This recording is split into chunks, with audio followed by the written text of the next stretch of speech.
The Balcony Brotherhood presents news that doesn't affect your life, but is worth listening to anyway. Good evening, folks, and welcome to the Balcony Brotherhood News Network, where the news is real, but our takes are unhinged. I'm Miss Producer, normally behind the scenes, but tonight I'm in the hot seat because someone's gotta read this teleprompter without losing it. Say hi to my co-host, stepping in for Mr. News Anchor and Miss News Anchor, our resident storm chaser, Mr. Weatherman. Thank you, Miss Producer. I'm Mr. Weatherman, here to bring you the headlines with a gust of giggles, and later, a weather forecast that'll make you rethink your whole wardrobe. We've scoured this week for the wildest real stories, and we're spinning them with a smirk. Let's get to it.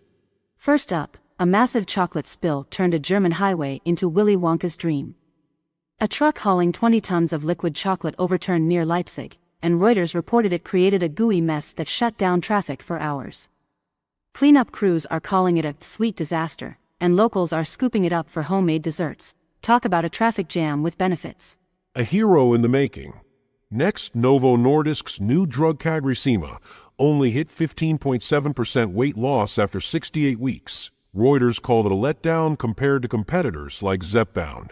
The stock tanked, but patients are thriving as foodies.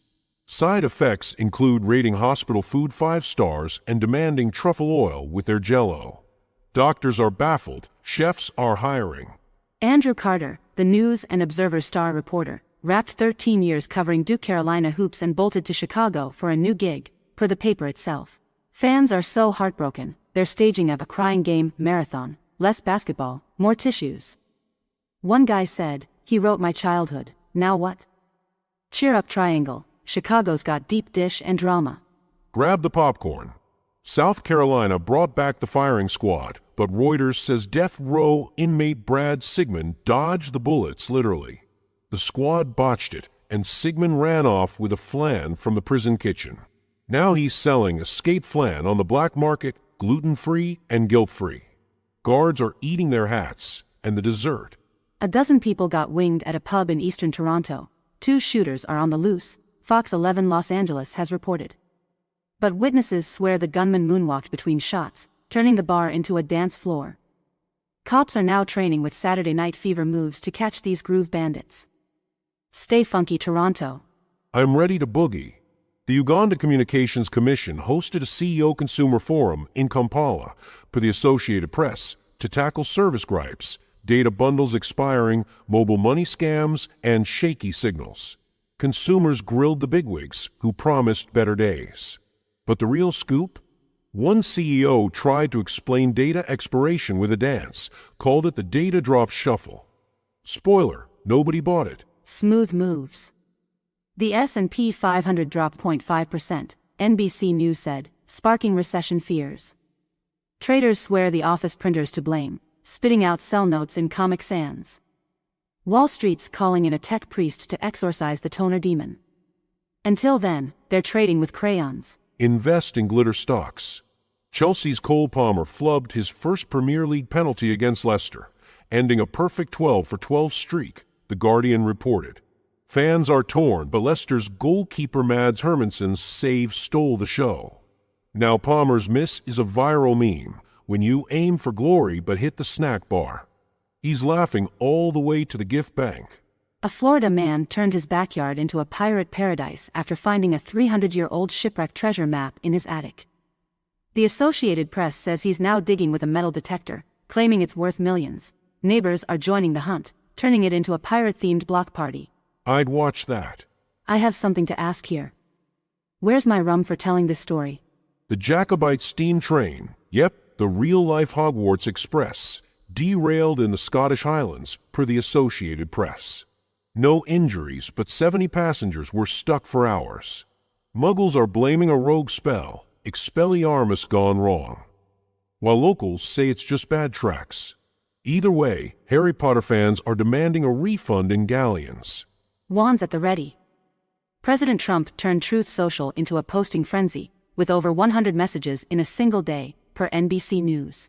It started with a link to a Fox News piece about British PM Keir Starmer, then snowballed into a bragfest about his policies. Markets be darned. Rumor has it his phone's so hot, aides are fanning it with campaign hats. Looks like Twitter's loss is our scrolling gain. A tugboat pushing 14 barges got stuck near Vicksburg, blocking the Mississippi River for hours, says Reuters. No spills, but the captain claimed he was just playing hide and seek with his crew. Coast Guard's not amused, they're issuing fines, but the captain's already planning tugboat tag for next week. That's the spirit. Owners and operators of the ship that crashed into the Francis Scott Key Bridge last March now face over $100 million in claims, says Reuters. The disaster killed 6 workers, and businesses are screaming for cash. But dockworkers are pitching a new reality show, Extreme Bridge Rebuild, with hard hats and high drama. Producers are calling it OSHA's worst nightmare. Ukraine's President Zelensky boasted about a new drone factory pumping out 1.5 million units a year, per NBC News. They're taking down Russian targets left and right, but locals swear the drones are singing Sweet Caroline mid-flight. Ukraine's calling it morale-boosting, Russia's calling it annoying karaoke. A musical war zone. Let's shift gears. Time for your nationwide weather forecast for the next week, straight from the Weather Channel. Buckle up, it's a wild one. Starting tomorrow, Thursday, the West gets slammed with a double whammy, floods and mountain snow. California's looking at 2 inches of rain midweek, so grab your waders or your skis. By Friday, the South's in for a kitchen sink storm. Severe thunderstorms from Texas to the Dakotas, with tornadoes on the table. Indoor dance parties, anyone? Hope they've got disco balls. What's next? Friday into Saturday, the Midwest and Northeast brace for gusts up to 35 miles per hour. Hold on to your hats, literally. Winter storm Lola rolls in over the weekend, dumping snow across the northern tier, think Montana to Maine. The South, meanwhile, sweats it out with roller coaster temps. By Sunday, spring tries to fight back, but don't pack the coats. Another system brings more rain and snow late week. It's a choose-your-own-adventure forecast. Pack for everything. An ark, a parka, and a fan, got it. And to finish this forecast, why did the weather bring a ladder?